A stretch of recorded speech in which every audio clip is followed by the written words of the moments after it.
O primeiro nome e título que João vai dar a Jesus está no capítulo 1, versículo 1 e o 2. Não diz ele é o Filho de Deus porque ele é a palavra. É por isso que João inicia dizendo: no princípio era o Verbo, e o Verbo estava com Deus, e o Verbo era Deus. Ele estava com Deus desde o princípio.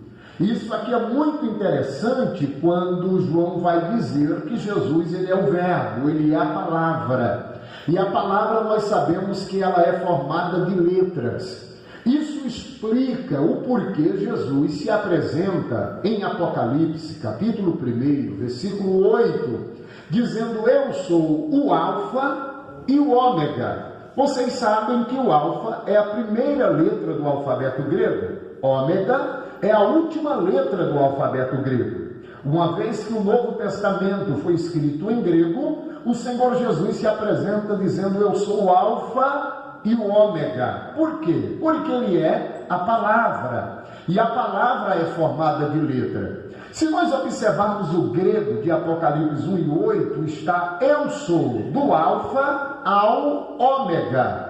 Isso indica que em cada letra do alfabeto grego, o Senhor está presente. Se ele fosse se apresentar no Antigo Testamento, que foi escrito em hebraico, ele diria: eu sou do Aleph ao Tal. Ou seja, Aleph é a primeira letra do alfabeto hebraico. Tal é a última letra do alfabeto hebraico.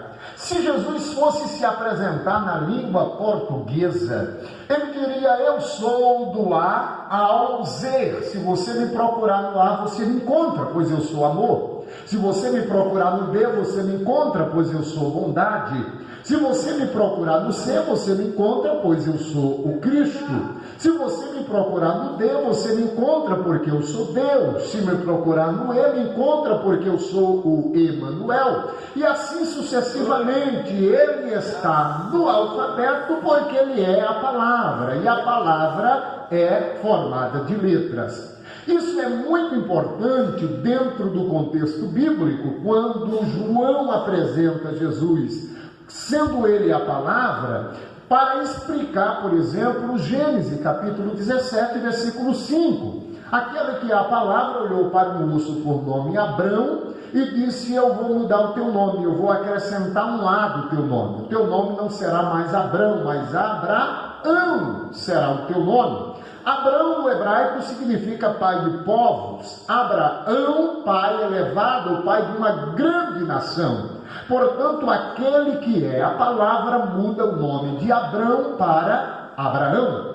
Capítulo 17 do Gênesis, versículo de número 15, ele olha para Sarai, que era a esposa do Abraão, e diz a ela: eu vou mudar o teu nome, porém eu não vou acrescentar, eu vou tirar um i do teu nome. Sarai, ele tira um i e ela passa a ser chamada Sara. Sarai no original hebraico significa briguenta ou contenciosa. Sara no hebraico significa princesa. Então só Jesus, que é a palavra, que consegue fazer e promover esta mudança, mudando de uma briguenta em uma princesa. Sarai, briguenta; Sara, princesa. Portanto, é o Senhor quem assim o faz. Capítulo 32 do Gênesis, versículo de número 28, ele olha para um moço cujo nome era Jacó e pergunta-lhe: qual é o teu nome? Ele diz: o meu nome é Jacó. O Senhor diz: não vai se chamar mais o teu nome Jacó, mas Israel será o teu nome, porque com Deus e com os homens lutastes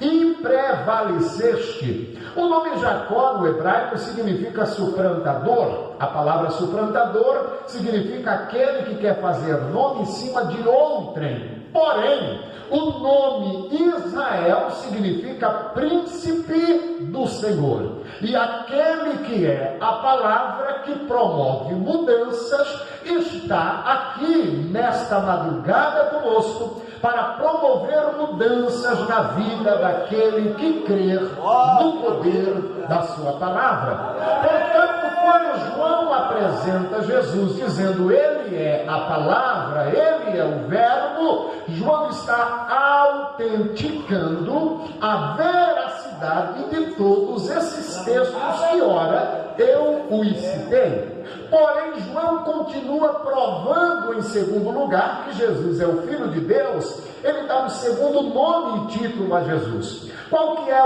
o segundo título que ele dá a Jesus? Está no capítulo 1, versículo 8. João diz, ele é o Filho de Deus porque ele é a luz que ilumina todo o mundo. E quando João diz que ele é a luz, João está autenticando a veracidade de muitos outros textos bíblicos, tais como Êxodo capítulo 10, versículo de número 23, a Bíblia nos diz que quando os filhos de Israel estão presos, estão no Egito, escravizados, a Bíblia diz que nas 10 pragas que o Senhor enviara, uma das pragas foi 3 dias de densa escuridão, a ponto da Bíblia nos informar que muitos não conseguiam sair do seu lugar. Na casa dos egípcios, uma densa escuridão, porém a Bíblia diz que na casa dos judeus havia luz. Que luz era esta?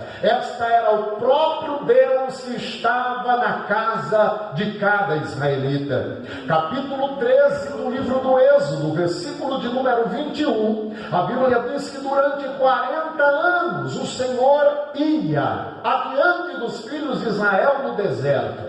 Durante o dia ele está numa coluna de nuvem e durante a noite ele está na coluna de fogo. Isso é muito interessante porque eu não entendia bem esse texto bíblico. O Senhor na coluna de nuvem durante o dia e na coluna de fogo durante a noite, até o momento em que Deus me concedeu o privilégio de viajar para Israel. Deus me deu o privilégio de viajar a Israel no ano 2015 e no ano 2016. E em uma das viagens que fiz, eu fiz o trajeto desde o Egito até Israel, o mesmo trajeto que os filhos de Israel fizeram. E naquele trajeto chegou um momento no deserto, nós estávamos em um ônibus ar-condicionado, mas dentro do ônibus estava mostrando que do lado de fora estava 51 graus Celsius. E eu perguntei para o guia turístico, é sempre assim, esse calor aqui? Ele falou, pastor, aqui é deserto, e aqui chega até 55 graus. E aí eu entendi o Êxodo 13, versículo 21, que o Senhor ia adiante do povo durante o dia numa coluna de nuvem. Por quê? Porque enquanto o sol estava causticante, a nuvem fazia sombra para que Israel não sofresse o calor do deserto.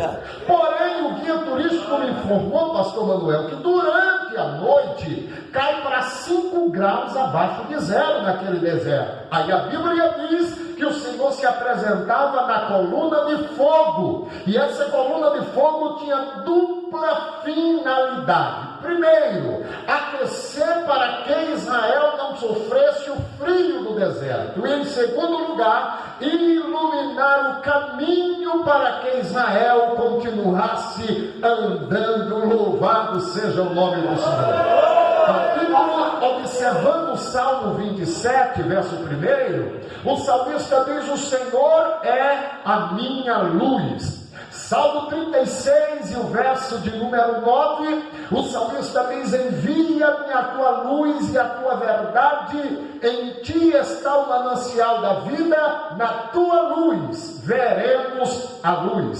Salmo 43 e o verso 3, ele diz, envia-me a tua luz e a tua verdade, para que me guie aos teus santos montes, aos teus tabernáculos. Salmo 119, o verso 105, ele diz, lâmpada para os meus pés é a tua palavra, é luz para o meu caminho. Isaías capítulo 2, versículo 5, ele diz, ele faz um convite dizendo, vinde, ó casa de Jacó, e andemos na luz do Senhor.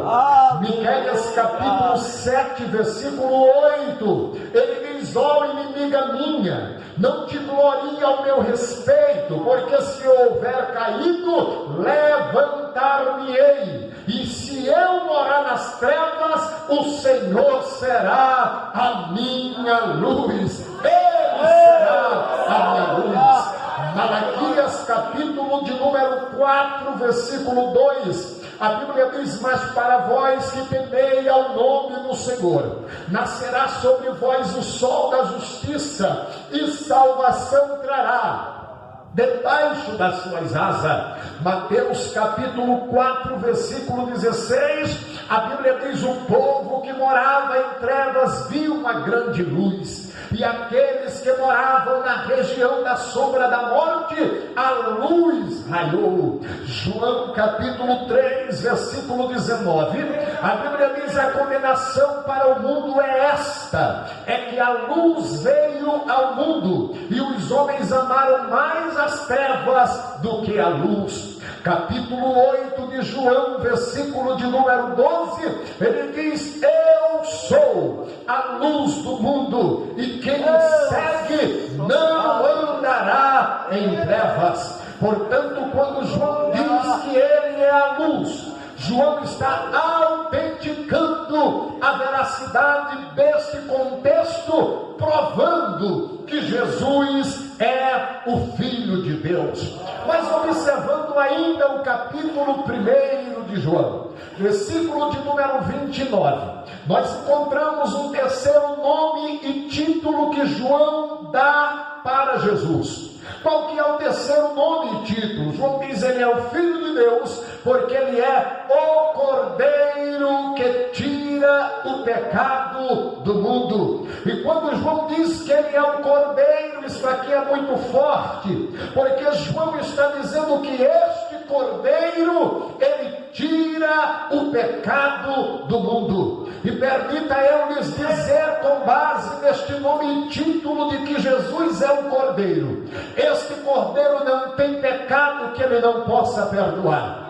Esse Cordeiro chamado Jesus, o seu alcance é o mundo. Ele pode alcançar o mundo inteiro perdido. Tem muita gente dizendo por aí que o Cordeiro só alcançou uns para a salvação e outros para a condenação, mas isto é limitar o Cordeiro. O Cordeiro de Deus, ele pode alcançar todos os homens perdidos. O Cordeiro de Deus, o seu alcance é abrangente. Por exemplo, se nós observarmos Gênesis capítulo 3, versículo 21, quando o homem está ali nu por conta do pecado, a Bíblia diz que Deus fez túnica de peles para o homem e para a mulher e o vestiu. Se fizermos uma conexão teológica com Apocalipse capítulo 13, versículo 8, a Bíblia diz que Jesus Cristo é o Cordeiro que foi morto desde a fundação do mundo. Quando nós observamos Apocalipse 1:5, a Bíblia diz que Jesus Cristo é o primogênito dos mortos. Logo, quem morreu primeiro não foi Abel, que Caim o matou. Quem morre primeiro é o Cordeiro, lá no Gênesis 3:21, para que sua pele seja feita vestimenta para o homem e para a mulher. Quando o homem e a mulher é vestido, o Senhor Deus está dizendo: com a pele do Cordeiro que é o meu filho, eu posso vestir o homem, mas também visto a mulher. Eu posso salvar o homem, mas eu posso salvar a mulher. Se nós observarmos lá no capítulo 22 do Gênesis, versículo 13, o Cordeiro ali morreu em lugar do Isaac, então ele alcança o indivíduo. Se nós abrirmos a Bíblia no Êxodo capítulo 12, versículo 1 a 4, o Cordeiro agora vai morrer para o seu sangue ser colocado nos umbrais da porta e as famílias serem libertas. Capítulo 7 do primeiro livro de Samuel, versículo 9, o Cordeiro morre para a nação de Israel ter vitória.